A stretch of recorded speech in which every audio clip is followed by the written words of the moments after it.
Scorpio rising. How you doing, Scorpio? So let's get into your Aries full supermoon reading.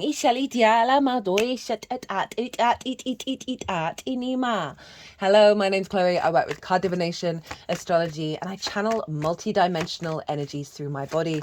As you just heard and as you just saw, it's form of physical and vocal light language, and this will be happening throughout the reading, and it brings in healing, attunement, and activation codes. Sometimes I get messages come through as well to the what's going on in this reading. So there's going to be 3 piles. The first pile is going to be what's the cycle that's completed, right? It's a full moon, so it's a closing out of a cycle.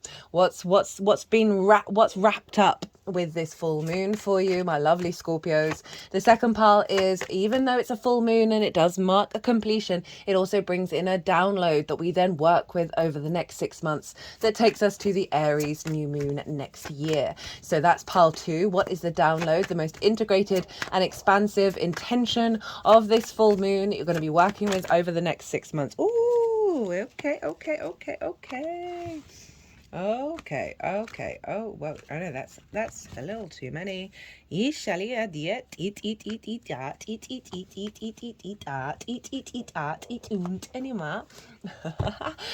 then we're going to have 2 cards of how to work with that energy, how to amplify it, as well as some cards from another deck as well at the end of the tarot shuffling.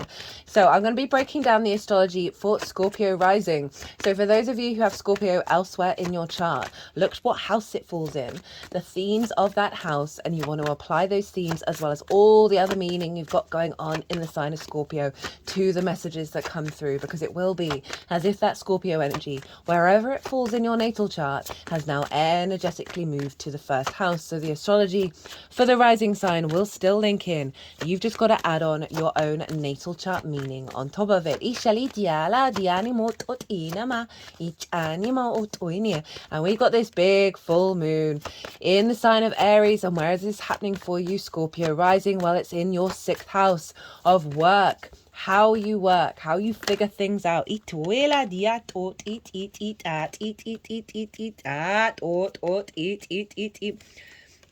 Okay, they're wanting 1 card to go with the card that's at the bottom of the deck. Oh, no, we haven't. Wait.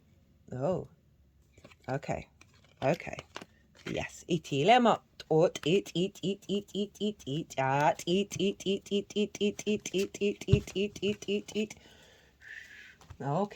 Okay.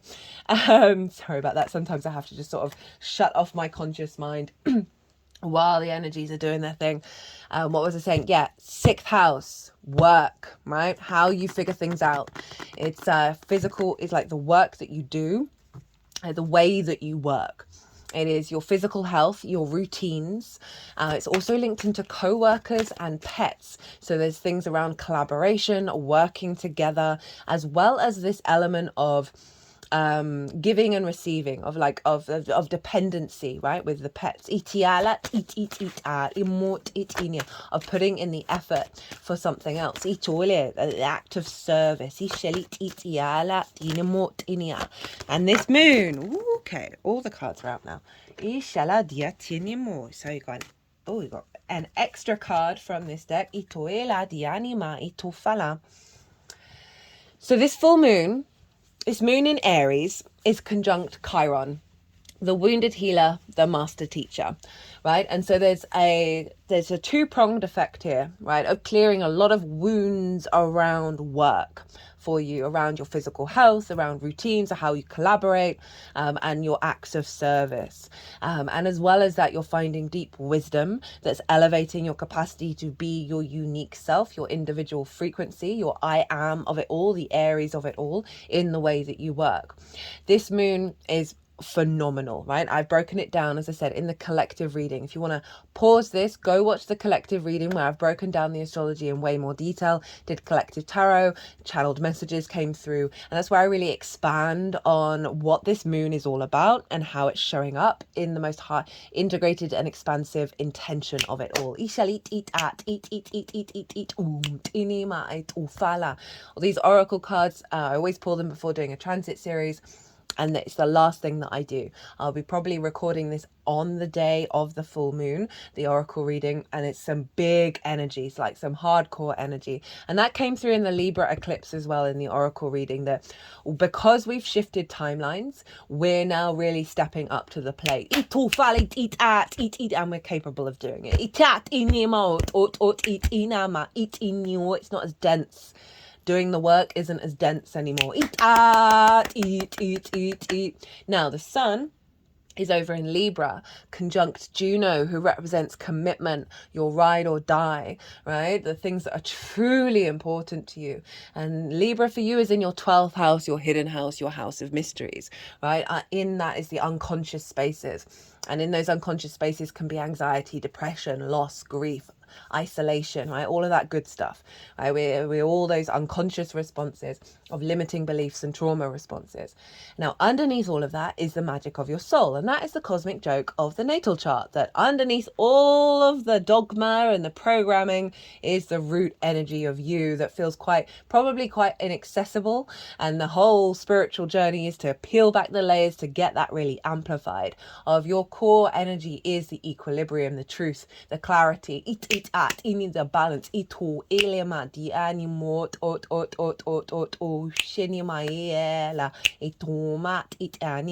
Now, the sun conjunct Juno with the moon conjunct Chiron is a real commitment to the wisdom of our experience, of our incarnation, and finding a higher equilibrium to work with those resources rather than be in conflict with them. We are shifting our understanding of conflict with this Aries moon. Not only that, the ruler of this moon, Mars, hello Mars, is over in the sign of Cancer. And it's squaring the sun and the moon. Not only that, but Mars is opposite Pluto in Capricorn, and Pluto is squaring the sun and the moon. This is forming what's called a grand cardinal cross. All the cardinal energies are being activated. This is incredibly powerful energy. Pluto, transformation, our rooted power. Mars, our motivation, our drive, our action.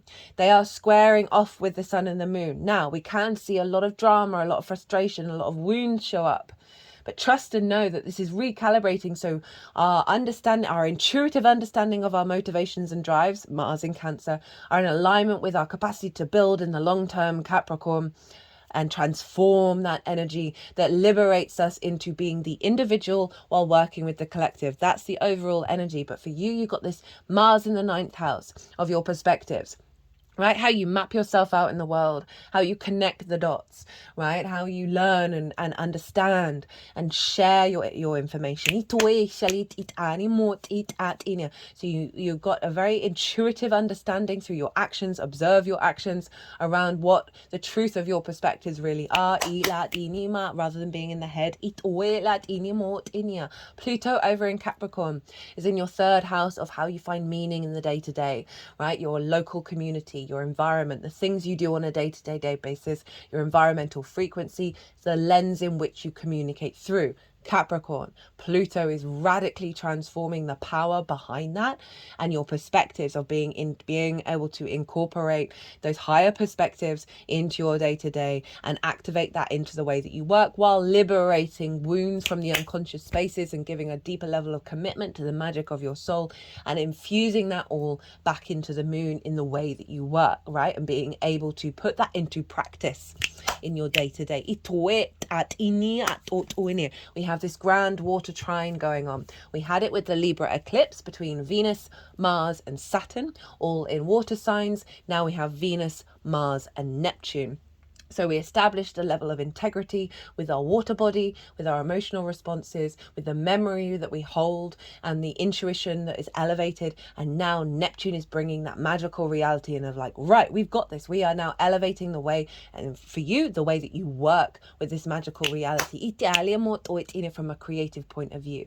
Venus is in your sign at the moment, Scorpio. She's going to be moving the day after into Sagittarius. And so you've got a real empowerment of self, a desire to bring harmony to the way that you move through the world, in alignment with Mars, of your perspectives, and Neptune over in terms of your creativity, your joy, your pleasure, your amusement, your games. Inner child stuff can come up around this. We're activating, again, deep healing with that Chiron, and a commitment to the balance of the equilibrium of Libra through the water body, right? Because Mars rules the moon, and the moon is in Mars's sign, so they're in mutual reception. But Venus rules the sun, and she's also in a water sign, but she's ruled by Mars because she's in Scorpio. So there's a doubling up of the water. Through the water, we have the inspiration to take action. So there's self-perspective and creativity, healing around there. There's a liberating your capacity to commit to the way that you work in this incarnation, with clarity in the way that you communicate and perceive your reality without the distortions from your unconscious spaces. Okay. Let's get into it. Right, I'm just going to see the energies are going to do their thing. They're going to let me know. Itala, dishenimo, tot, eat, at, eat, at, eat, tot, eat, at, inima, itufala. So, let's turn over, actually, what's at the bottom of the deck. We have the 10 of Pentacles, with the Knight of Wands wanted to go with it. So we'll come back to that, but I just wanted to reveal that. 10 of Pentacles, love that showing up for a work transit, right? 6th house, even though it's fire, it's works, how you work. The more that you understand how you work, which is very independent, you've got to experience it, you've got good leadership skills, or the more you figure that out and work with that Aries energy, where it's not in conflict, where it's not independent for being contrary's sake, the more that you are establishing a deeper resonance of your capacity to build in the 3D world. Pluto over in 3rd house of your day-to-day. Isheli Diala, because that's legacy energy right there with the fire, right, of the embodiment of that legacy. What's being released, right? What's the culmination of this last 6 months with this full moon? We have the Magician in reverse, the Death card in reverse, and the Page of Pentacles. Isheli diat ot it at it inima. Okay, so the Death card is actually wanting to act as a bridge between the Magician in the reverse and the Page of Pentacles.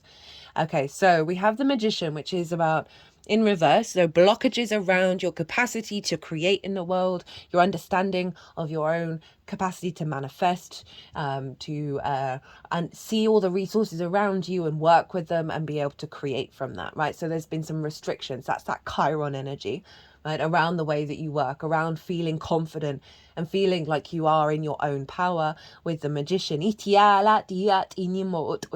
we're closing out a cycle with that, with the Death card acting as a bridge of letting go, of a release. This is your card, Scorpio, so that's hilarious that that's shown up. Of a process of, it's neither upright nor in reverse.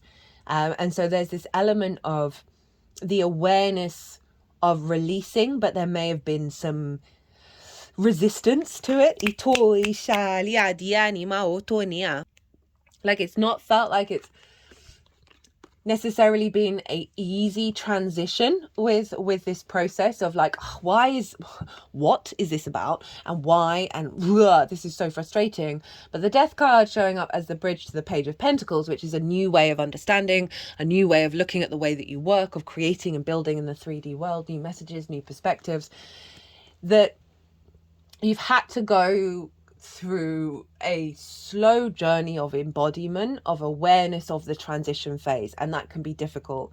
You know, it not being in reverse or upright, it's both an internal and an external experience that you've been going through. So it may have, this may be the releasing, maybe showing up in your environment, in the way that you work with other people, in your work situation, in maybe something around pets as well, of like really working through a lot of wounds that have blocked, that have kept this limited, with an awareness of the process, right? And not necessarily being too happy about it, but just acknowledging that this is what's going on. So this is what's closed out, right? So the Page of Pentacles coming through is a real reinvigoration around how you build in the 3D world.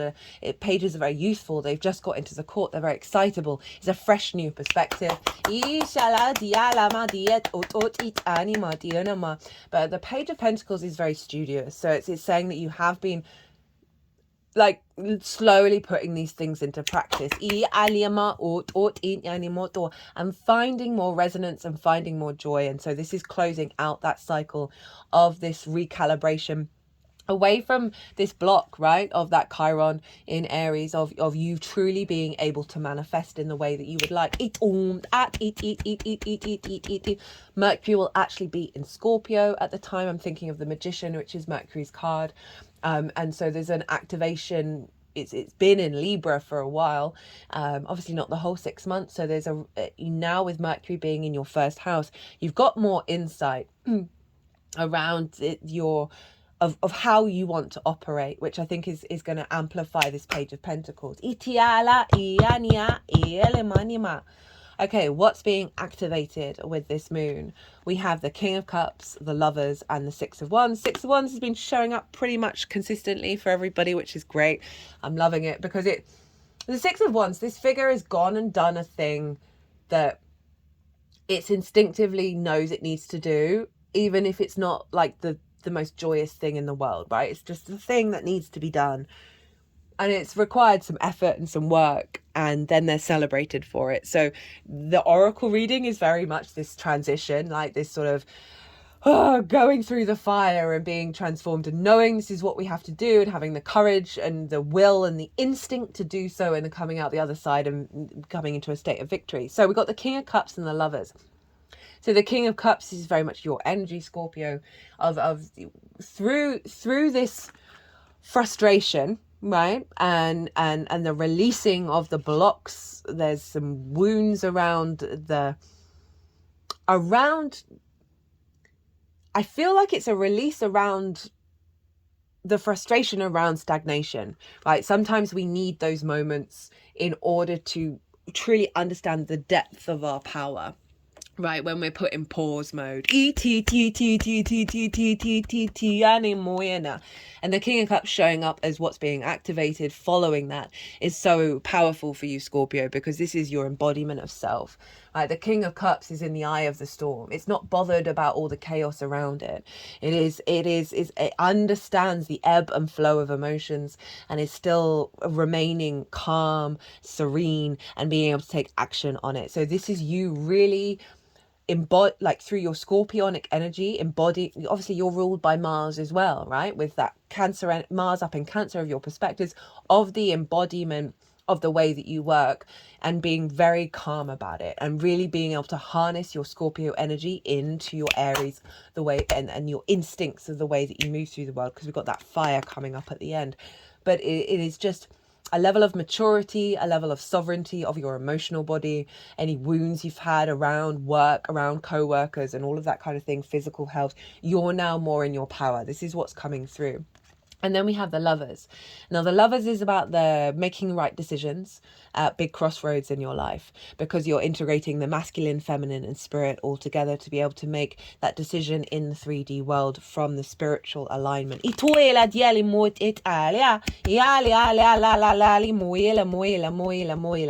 this is giving you more clarity in the way that you understand the way that you work, in order to make the right decisions of how you move forward with that 6th house energy, right? And how you interact with other people, how you interact with your physical health, with the way that you work. You have more clarity. It's also Gemini, which is your 8th house of the outside world's resources, your interaction with the outside world. And this is time, money, energy, intimacy, ideas, words, all of that kind of thing. It's the ebb and flow, the give and receive, the exchange that we have with the outside world. And so there's an elevation of your interaction with others and relationship dynamics, itufa, in the way that you work. This also could symbolize more resources coming in, for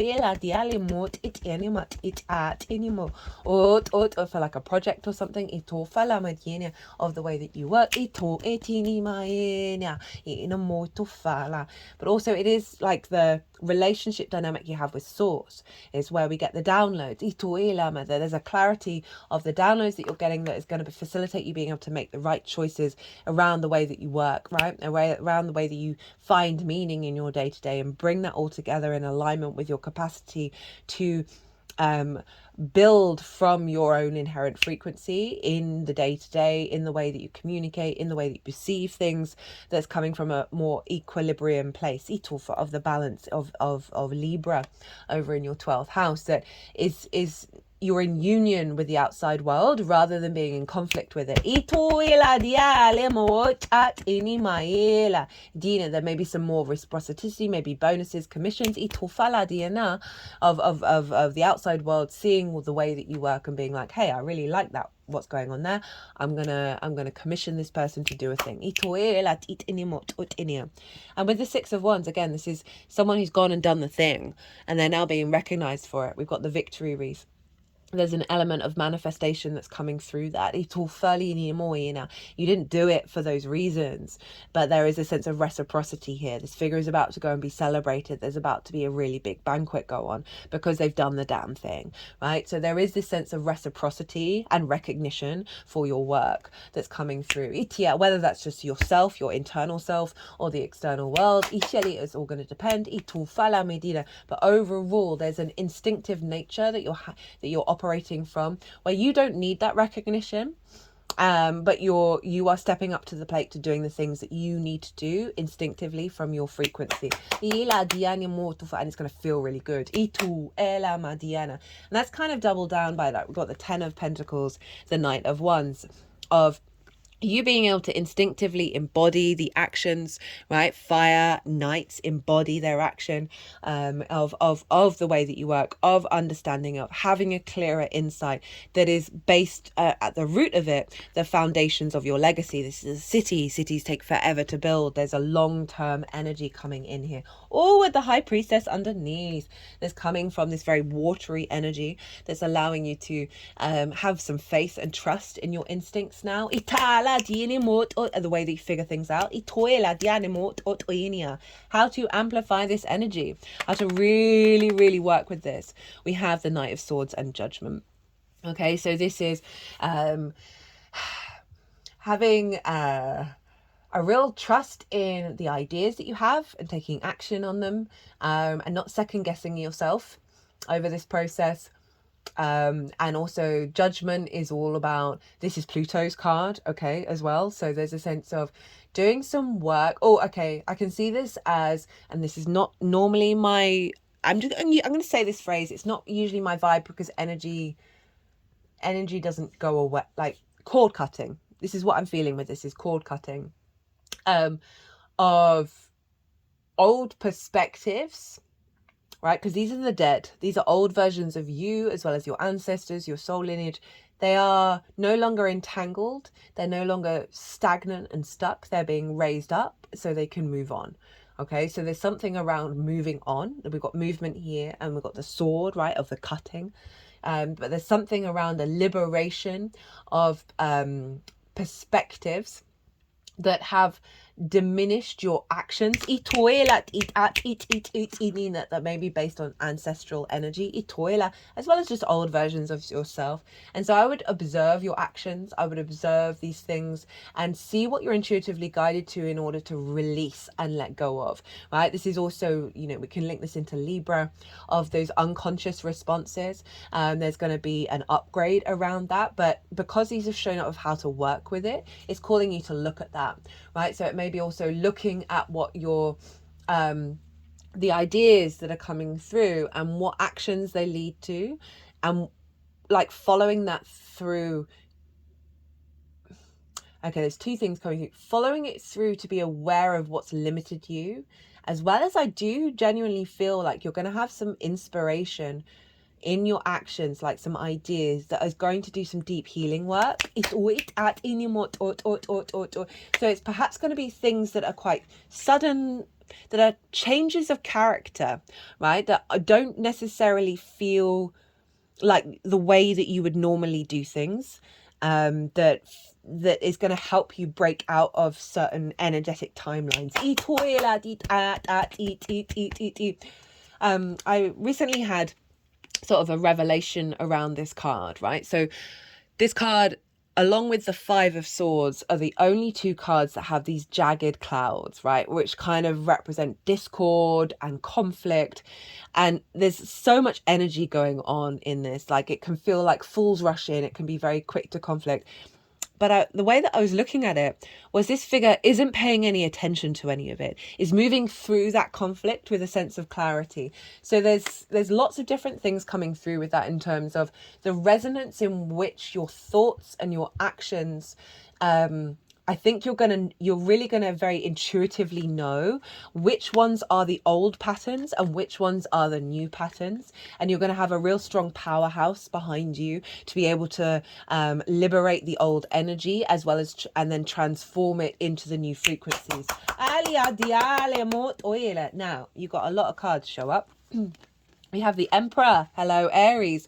Order, logic, stability, plans. Eat. Okay, they're putting my finger over the word logic. And what I felt was with this is a new logic. And when I say new, it was always within you. It's just got layered up by conditioning and programming, so got distorted, right? That's the Libra energy with Juno in your unconscious space of bringing that equilibrium into the way that you work. A new form of logic that was always inherent within you is coming through. And just be aware of, like, you might feel a bit discombobulated with it, but there's going to be a zing of clarity.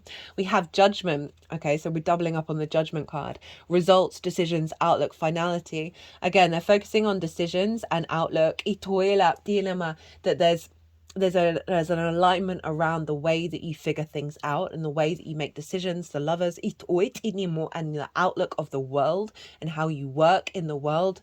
Mars in the night. Creativity, self. Neptune, Venus, of a realignment around that I am feeling a discombobulating energy, but I think you're gonna be fine. It's just be aware that you are transitioning so intensely that it is going to feel a bit weird. Just trust it and move through it. We've got battle, good versus evil. I'm always really wary of this card because I don't like the polarities of that.